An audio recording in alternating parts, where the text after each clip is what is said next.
Ladies and gentlemen, it's another episode of Pr0totype. We are recording on none other than Thursday, the 15th of June, 2023. This is episode 11. This is talking about CMBW and the design decisions in review. Hopefully I think of a catchier title than that, but if not, that at least sums up what everything is all about here. We've made a significant number of changes compared to stock Brood War in Cosmonarchy Brood War, as part of our process of prototyping out the future of the RTS genre, at least as we see it, at least as we are interested in exploring. That future contains significantly more scale than is afforded by stock Brood War, and also, of course, a lot of changes to harvesting, a lot of changes to time to kill and just pacing from the early game, and the overall ramifications of some of our design choices to omit features like upgrades, supply, researches, etc.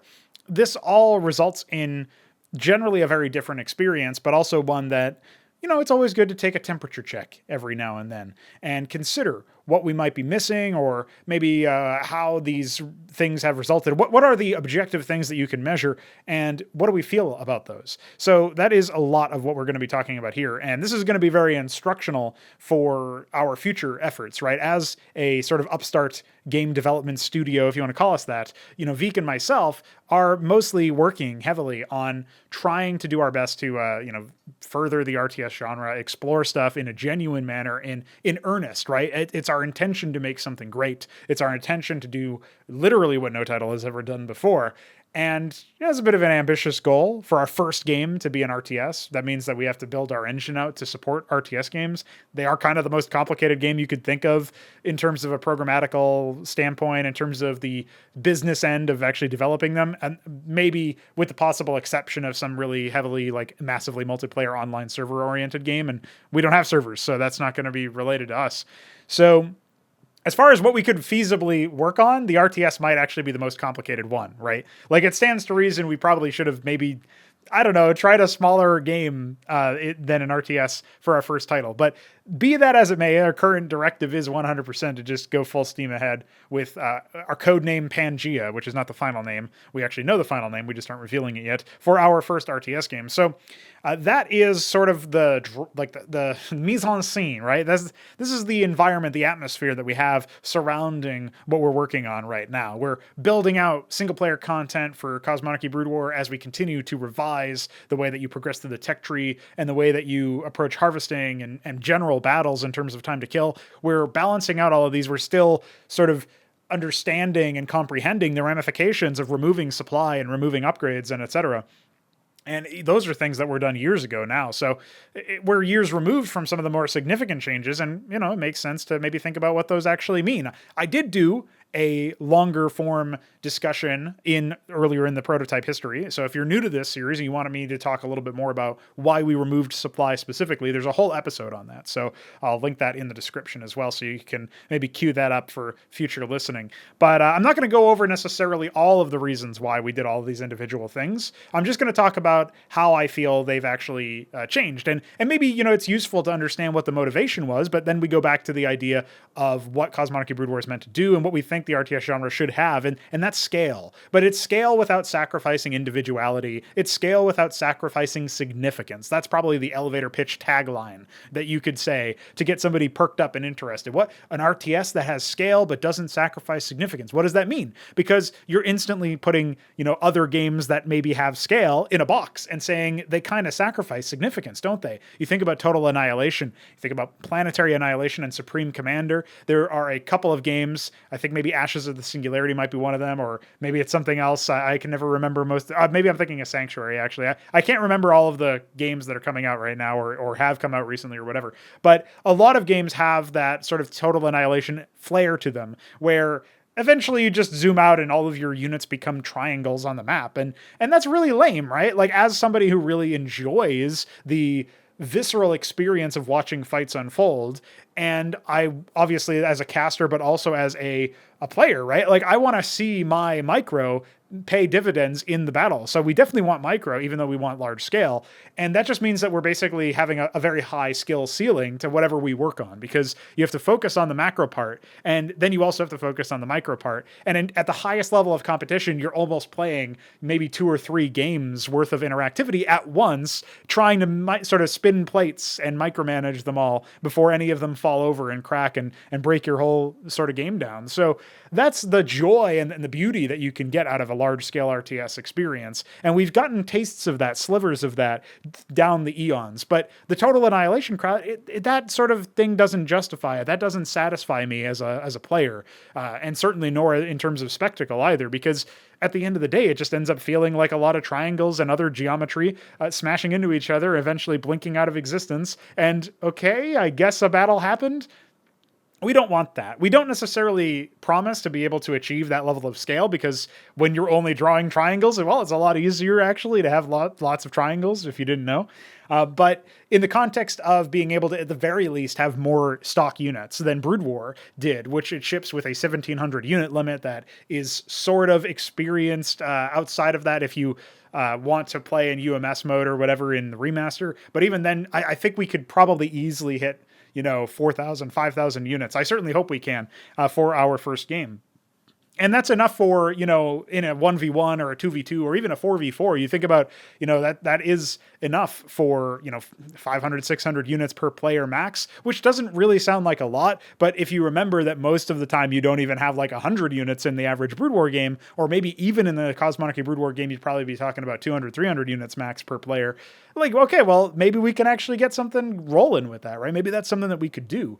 And that's really exciting to me in terms of scale. So a lot of all of our design decisions come back to that. They come back to this raison d'etre, the reason for existing. The reason we're doing all of this is to experience a game that has scale, but doesn't sacrifice the individual significance of micromanagement, of positioning, and of unit abilities, behaviors, and audio visuals. The aesthetic appeal of playing with a Maverick or a Marine if you're just a Brood War head, and you're stimming, right? And you're moving the unit around and you're sort of repositioning and dodging attacks, right? And you're doing this with so many of them as well, trying to keep them alive with supportive healer units as you're positioning yourself in different little nooks and crannies to avoid melee attackers, or trying to give chase to some sort of ranged attacker that's falling back or whatever. Like, that stuff can be really interesting and compelling, and you just lose that if you just turn everything into a triangle. So anyway, enough about my misgivings about total annihilation and etc. I think the point has been made, but that is what we're sort of coming from, right? That's the ground rules. That's how I feel about RTS games in general. And that's one of the things that I wanted to talk about here, is how do we get to the point where we can achieve that scale, but we do so organically, right? We arrive naturally at a point where, yes, eventually, after starting with, 6 workers or whatever it is in a town center, you do arrive at being able to naturally achieve 500, 600, 1,000 units, whatever the case may be. And that is a feasible and realistic goal depending on how long the game goes. So a lot of things have to change for that, right? Resources have to change in terms of, like, do they deplete? Do they not?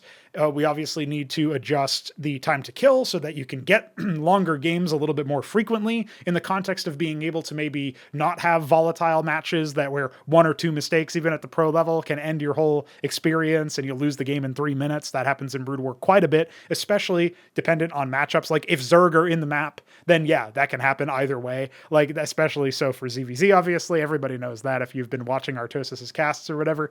And then also the tech tree also has to be redesigned. If you're going to have really long games where you have really large numbers of units, it would be really helpful to be able to constantly be exploring something new about the tech tree and unlocking and achieving new units to augment your composition to the point where you can do way more different things and achieve way more different results as a result.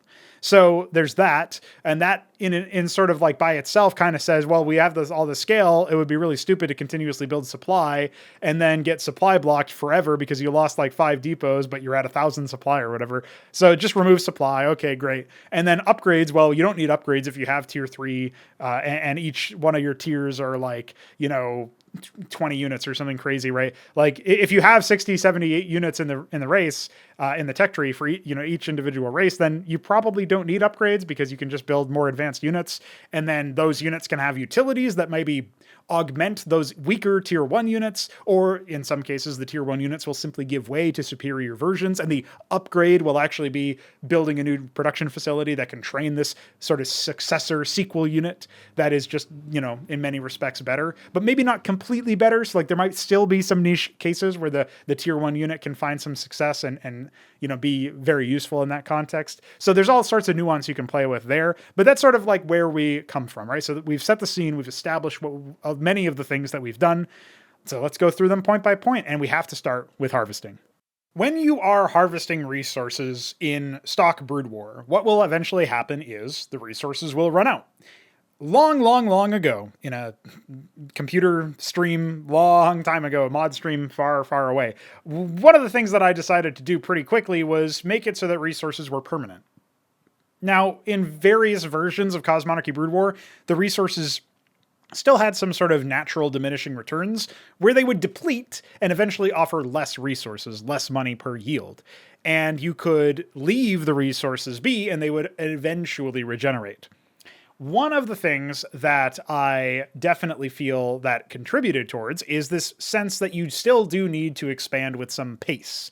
And I do feel like maybe in the current state where resources don't deplete and they are a permanent fixture, and the only thing that happens is that the more workers you build, the more diminishing returns you receive based on each individual worker, that does feel a little bit weird. But let me continue explaining all the details and I'll get to my misgivings a bit later. So another thing that we obviously adjusted is worker harvesting themselves. So workers now moved based on iScript, which for the more layman person basically just means that they move exactly like most conventional ground units. They don't have acceleration, and this means that they will start and stop at the drop of a hat instead of having that gliding feature, which, might have been nice visually, but resulted in very, very awkward movement in general. And it actually meant so that we could reduce the movement speed of workers and still have, faster return times than flingy ones, the ones that accelerate, because the acceleration and deceleration constantly actually made it so that the worker would have higher top speed, but way worse turn times. And so basically, anyway, with full knowledge of what this means, we have decided to remove that feature and make it so that they move a little bit more consistently with other ground units. What that will also achieve is this general sense of consistency and snappiness, where your workers aren't going to constantly sort of have to glide to a stop in order to do something. For example, Pr0totype scribes, which is our word for the probe, can now warp in units without having to warp in structures, rather, without having to wait for the halt in that sense. And the same is actually true for Terran construction and etc. Although a lot of other improvements have been made in that, like you can build over your allied and own units, not enemy units, of course. And you don't have to constantly move your workers out of the way if you're trying to build a turret in the mineral line or whatever. So that's a common thing.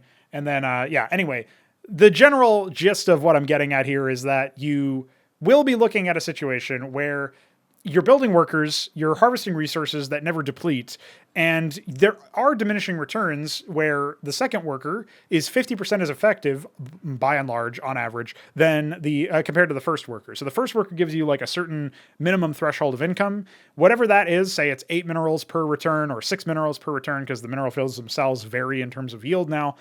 That means that when you get your second worker, say you were getting 8 minerals a second, as an example, you weren't, but as an example, then the second worker would give you 4 because it would be 50% as effective. So say every 10 seconds you get 100 minerals with 6 workers. If there's only 6 patches, then when you add 6 more workers, you're not getting 200 minerals per 10 seconds. You're getting 150, right? Because you're getting 1.5x your increase. So with that, in many examples established, this basically means that you still want to produce more workers, but you also want to transfer them to new expansions. And this is still preserving that key feature that, of course, StarCraft 2 lacked, where there wasn't really much of an efficiency loss, so you didn't really have to ever transfer workers, unless you were trying to do some very, very niche thing that wasn't related to the resources, but was more so related to a timing response or something. So you never really had to do that, basically, is the gist of that. And that meant that map control was a lot more stagnant, and you just weren't incentivized to expand expand if you didn't immediately have all of your workers out anyway. Like, you need to achieve full saturation on one base before you even think about expanding, or you need to achieve near full saturation, because at the end of the day, you're getting the same amount of resources from 16 workers on one base as you are with 8 workers each on 2 bases. And we wanted to preserve that feature of Brood War over StarCraft 2, where the more expansions you have, the more efficient your economy actually is. So that is still preserved, but with resources never depleting, and with workers being just a little bit finicky with the way that the harvesting now works, the wandering now works as well. And on top of it all, the slower movement, the slower mining times, and the general feeling of how it all works, it just ends up combining into this really weird and, in my opinion, kind of clunky situation where when you transfer workers, because the workers still decollide with each other, it's very unreadable as to who's harvesting from what patch, and the patches all have different yields potentially. So you pull, say, 5 of your 12 workers, by the way, from base number 1 to base number 2. You'll have 7 workers left over in base number 1, and some of them will be harvesting 4 yields instead of 8 yields, and you'll have to manually correct that. So there's a lot of APM and overhead because of the way that the wandering now works, where they're always, it makes sense. Like, you would want to preserve on the yields that you right-clicked on, but it's just a little bit too gimmicked right now. It's a little bit too inconsistent as far as how the player perceives it, not in actuality, of course. Like, it's fair. Well, there's some bugs with it, but it's fairly consistent in terms of, like, it's always following the same rules. It just looks weird and unintuitive to the player.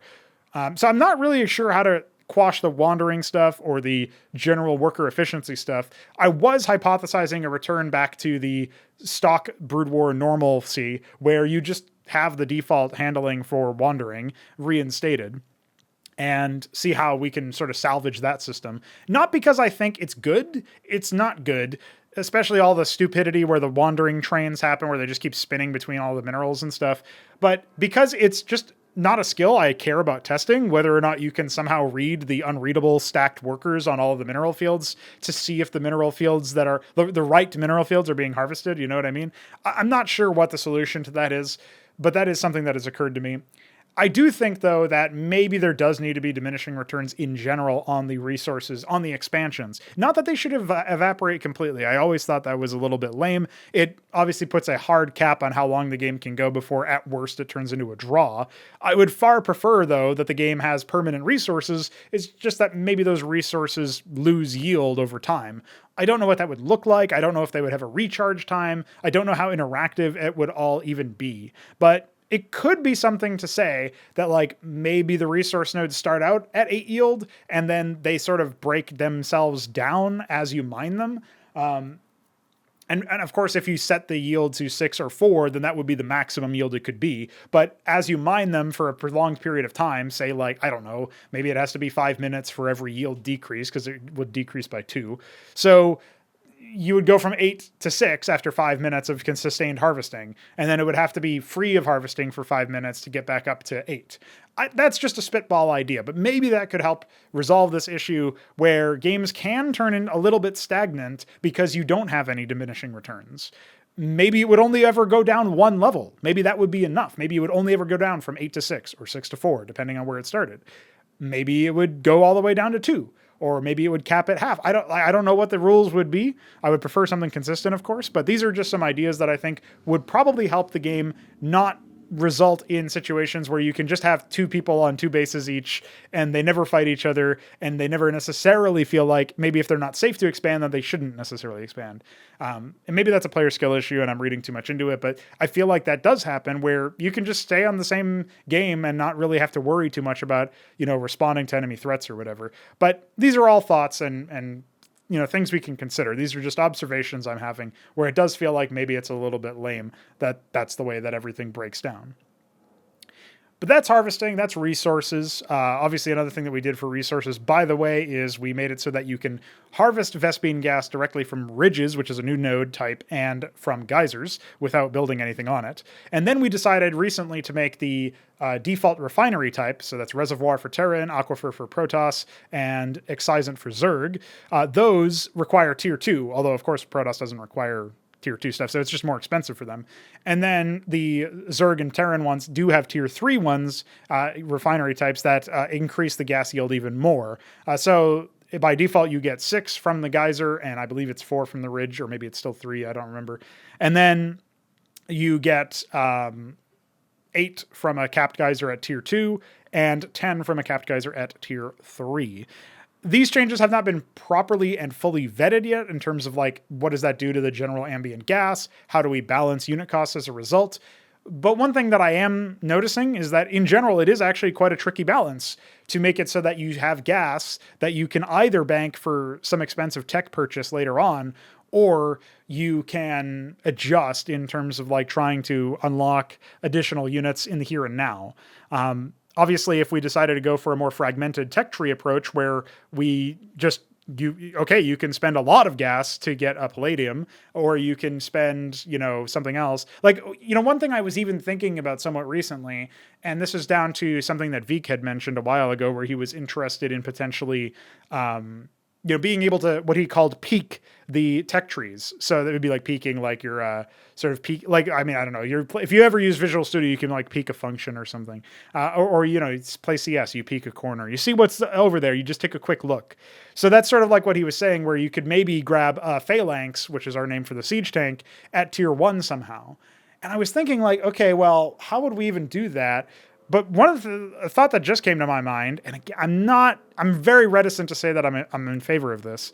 A thought that did just come to my mind is that you could make it so that instead of actually restricting the technology, it would just make it so that the technology was not available for the conventional cost and instead was available at a much higher cost. So if you can obviously build fulcrums by default in CMBW, you don't need a barracks or a tier 2 thing or whatever. So you build a fulcrum, which is our name for the factory, and you build stockades instead of barracks now, by the way. And one of the things that your fulcrum can do is eventually add on a palladium, which is our name for the machine shop. And when you drop a palladium, by default, it's some nominal amount of resources, but it requires tier 2. If we were going to take the peak idea from Veek, peak Q7 or whatever, maybe it would just cost like 5x the resources, right? Or maybe not that extreme, but that would be like one example. And so if you scout that, then you know that this guy has delayed, being able to actually tech up or maybe expand or do something else so that he can get this very expensive add-on at tier 1 instead of waiting for it to tier 2, which gives him this significant advantage in the early stages of the game if it doesn't, get punished or whatever. The only problem is I feel like there's already so many things you have to scout for. Well, this is not the only problem, by the way. There's many problems potentially with this. Like the fact that you have inconsistent costs for resources and stuff would screw over a lot of things. I feel like it'd be really hard to figure out exactly what needs to happen. If it's only for structures, like, or add-ons or whatever, and not for the units themselves, then at the very least that you kind of know, like, okay, he went that and there's no atlas here. Like it's too early for there to even be an atlas. So I know he spent like a lot of minerals and gas on that. So okay, now I can be aware of that and then maybe like try to do some sort of like planning in advance or whatever. I don't know. Like there's thoughts, there's ideas, but I could see that working out where you could basically rush the add-on or rush the structure if you're Zerg or whatever. I don't know how the fuck it would work for Zerg. I feel like that would be really potentially quite devastating. And the scouting part, like the combinatorial explosion of different strategies you already have to worry about, was something that we reined in somewhat recently within the last year when we cut out an entire branch of tech and made it so that you had, roughly speaking, light ground, heavy ground, and air as like separate branches or whatever, although obviously Zerg is a bit different for that. So, well, I guess Protoss is different from that too, but whatever. Like that, those are the rough categories, right? And so that's a thing. That's something that you can indeed do. And I feel like it could be interesting to try to experiment with, but it would be pretty far-reaching in consequences and potentially quite dangerous, and I don't even know if it would work. Like, it might be deleterious. So, again, these are not necessarily... I don't have, like, a bunch of answers and decisions I'm going to make at the end of this, but these are just thoughts, right? I'm mostly interested in having this sort of discussion, and it's going to be, like I said at the beginning, it's going to be useful and instructive for us as we go into Pangea, where we're building out the tech trees for that, we're building out the AI, like the framework so that we can run AI and stuff, and, that's going to be pretty useful for us to try to figure out, like, okay, well, how do you make a game that... since we're going to have competent AI, this is like a total tangent, but since you're going to have competent AI, you're if your AI are winning the game and it's like not very satisfying, then you know, oh, well, that's actually something useful for us, right? Like we know that we can like maybe make this better, so that it's not like I don't have to play like an AI or whatever that means. I don't have to be like godlike with every single fucking multitask or whatever. I don't know. Like that's just an idea. But regardless, we are talking about, harvesting and tech trees here. And I'm not really sure how you would go about exactly doing what I was just saying without the irksome result of, okay, yeah, you can peek this tech tree, but that's obviously going to be an impactful decision. And then you have to worry about constantly scouting your opponent and figuring out what the fuck they're going to do. So I just feel like maybe that would have too many unsavory consequences, but it is an idea, and it's one that you guys can engage with in the comments below, or of course on the Discord server. So we still have one more thing to talk about, which is the time to kill and general volatility adjustments, and I want to cover those in just about now. It's definitely something that I wasn't really sure exactly how to approach, and maybe I think I even made it so that workers take a little bit too long to kill, which is in stark contrast to default StarCraft.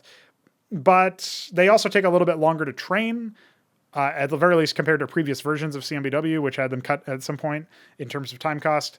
So these are all things to think about, but definitely something that I'm interested in talking about.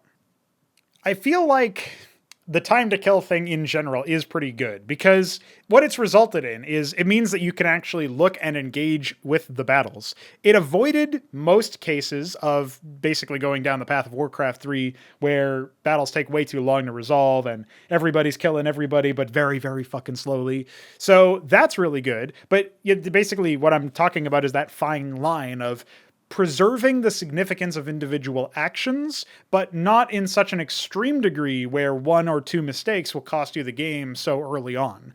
I would like it to be this compounding interest where you kind of have to demonstrate that you are the superior player, or at the very least you made less significant mistakes for a prolonged amount of time. At the very least, 5 minutes would be the lowest I would want somebody to play, unless there was like a total outclassing where you somehow managed to like fucking worker rush them or something.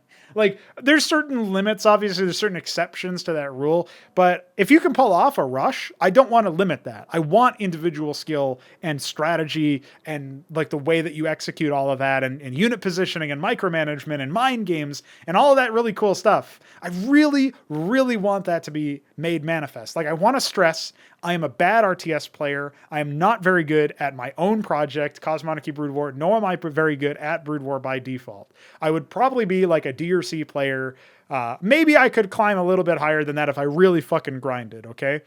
Like I'm real reasonable most of the time at macro. I then overcommit on the micro side, which maybe doesn't even get the results I want, and then obviously my macro slips. But if I'm not doing that, then okay. Like I kind of know my own weaknesses is what I'm getting at here. And I don't want my weaknesses to overly color the way that the game is designed itself. Obviously, there's going to be certain biases where I'm just naturally predisposed to certain things, but I love Flash. I love the pro gamers of olden days and the current ones, right? I watched JYJ defeat yet another player to make, I've actually blanking on his opponent's name, but the guy who lost now 4 finals or something ridiculous. Like this guy's always the perennial silver medalist, and JYJ ends up defeating him like in a crazy TVZ final at AS. So I watched that. I was like, holy shit, this guy knows wraiths and stuff. Isn't that cool? Now, yeah, obviously Brood War to me as a designer, like it offends a lot of my design sensibilities with a lot of the problems, but when it's good, it's fucking good. It's the best RTS we've had so far.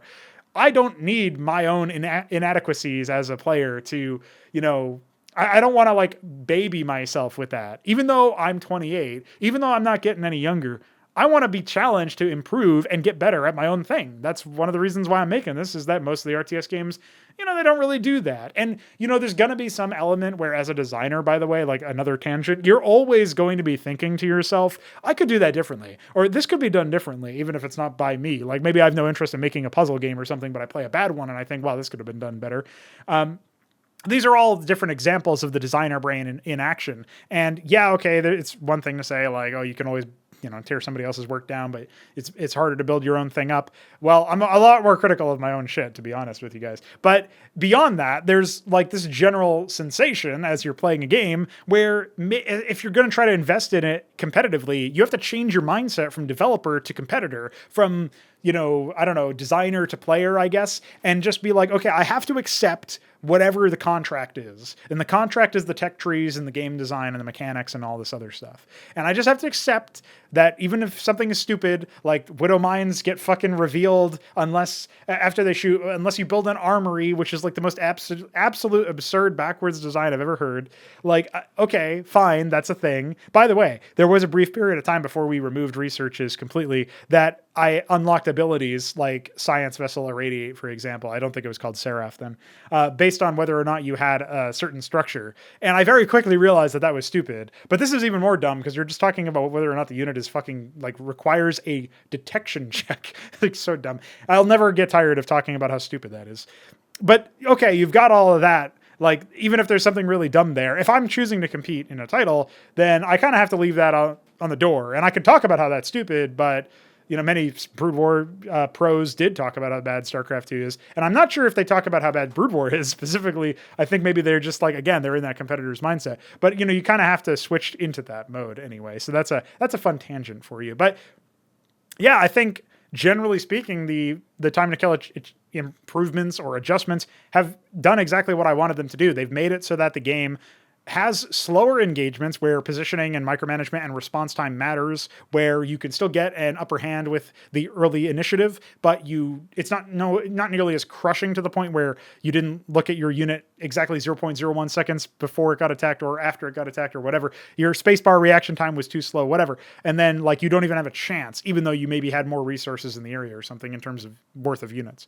So like these are things that have been improved, right? We've cut out a lot of the volatility by replacing the spider mine with the lobotomy mine, which is never going to be called lobster mine, not even in the Beavers custom campaign. But you know, these are all thoughts, right? These are all cool things. And I would absolutely love to see this continue to work. This coincides with slowing down the early game in terms of economics, in terms of how quickly you build up your army and base. And we might want to adjust that ever so slightly, but we also got to sort of tread carefully with that. And I just generally feel like the pacing of the game is a lot better than it used to be. So that's one that so far, besides the potential case that workers might be too tanky, I haven't seen any issues with that. Like there are some exceptions where maybe the Atreus take too long to kill buildings or whatever, but for the most part, like things are pretty good. And like the polyoid adhesive revision where it rends one armor and doesn't ever go into the negatives means that you can, you know, have some Ahmeds attacking a ministry instead of a command center, by the way. And that can result in you know, eventually being able to defeat it with just Mavericks, right? Like Mavericks will start dealing full damage to it instead of having it be reduced by 2 or 3 or whatever it is. And that's significant, right? That's like a synergy between these two units, but it's also just like, you can get that time to kill back up to a little bit faster if you itemize your composition correctly, basically. And I feel like that's really cool. And that's like a thing that you can choose to do if that's your game. And if you just want to kill units and not worry about structures, then you don't need to worry about that. You can build the Mavericks and not have any Ahmeds, but you should build Ahmeds. I mean, they are pretty good. So I think it's, I feel like one of the things that I really like about the changes to the pacing is that you do have this response time now. And I just feel like it's going to result in more interesting and engaging fights as a spectator, caster, player. You just have more opportunity to sort of make your voice heard in that respect. I can see though how this might be, you know, this could be seen as me saying like, yeah, I actually want players with worse reaction time to be able to have a fighting chance. So I'll just take a moment to clarify that what I'm saying by you can hit spacebar a little bit late and still win an engagement is, again, in the context of you actually having the superior firepower. Like if your opponent is using hit and run guerrilla tactics against you to try to divide and conquer, that's actually good. Like that's an important strategy that should be possible, especially given like, you know, Terran drops versus the more powerful frontal Protoss army. Like that's a really big deal. But you don't need to, like, what I'm getting at here is I don't want there to be so many stupid situations where, oh, I didn't look at that spider mine and it killed all of my zealots, or I don't know, whatever. Like I that's that happens and used to happen a lot in CMBW. And I am glad that it hasn't really been happening. Like, it's actually really hard for you to make such an obvious blunder. Like, maybe some of the maps are a little unsafe still. Maybe some of the, like, there's still some edge cases to hash out. Maybe you can still tech rush too fast, and that kind of ruins what we were talking about before. But I don't think games are going to end in 5 minutes as much anymore. I think that's pretty much guaranteed. So that's pretty cool. That fairly wraps up everything. I don't know if there's anything that I was missing or something that I want to sort of get back to. I'm sort of in my head cataloging all the events that we talked about. We obviously talked about resources. So I'll just restate some of the ideas that I had here. I think maybe going back into some sort of diminishing returns and depleting returns for the resources would be something to explore, or at least think about. There are obviously some inadequacies with that approach where, like, one of the reasons why we decided to avoid it is because maybe it was a little bit hard to read or intuit as a player. Maybe you would need some sort of like really obvious audio-visual to indicate that it was depleted instead of just pre-placed that way. Like, there's certain things that would need to be done, right? To make sure that we were communicating the idea efficiently. But I do think that it's an idea to explore. And of course, the other big thing, because there's like small stuff like, maybe nerfing HP on workers or something to make them not as tanky if it is true that they are indeed too tanky. But then the big thing also is like, do we allow peaking for higher cost? And, I'm not really a big fan of it being asynchronous in terms of like, sometimes it's a different cost, but if it's like an obvious step where this tier 2 thing like lowers the cost of your tier 2 structures or whatever, then like maybe that could be interesting. Maybe that's still useful. I don't know. I'm not sure. I am very interested in what people will have to say about this though. And that will conclude this 11th episode of Pr0totype. So until next time, we will eventually be at 12, by the way.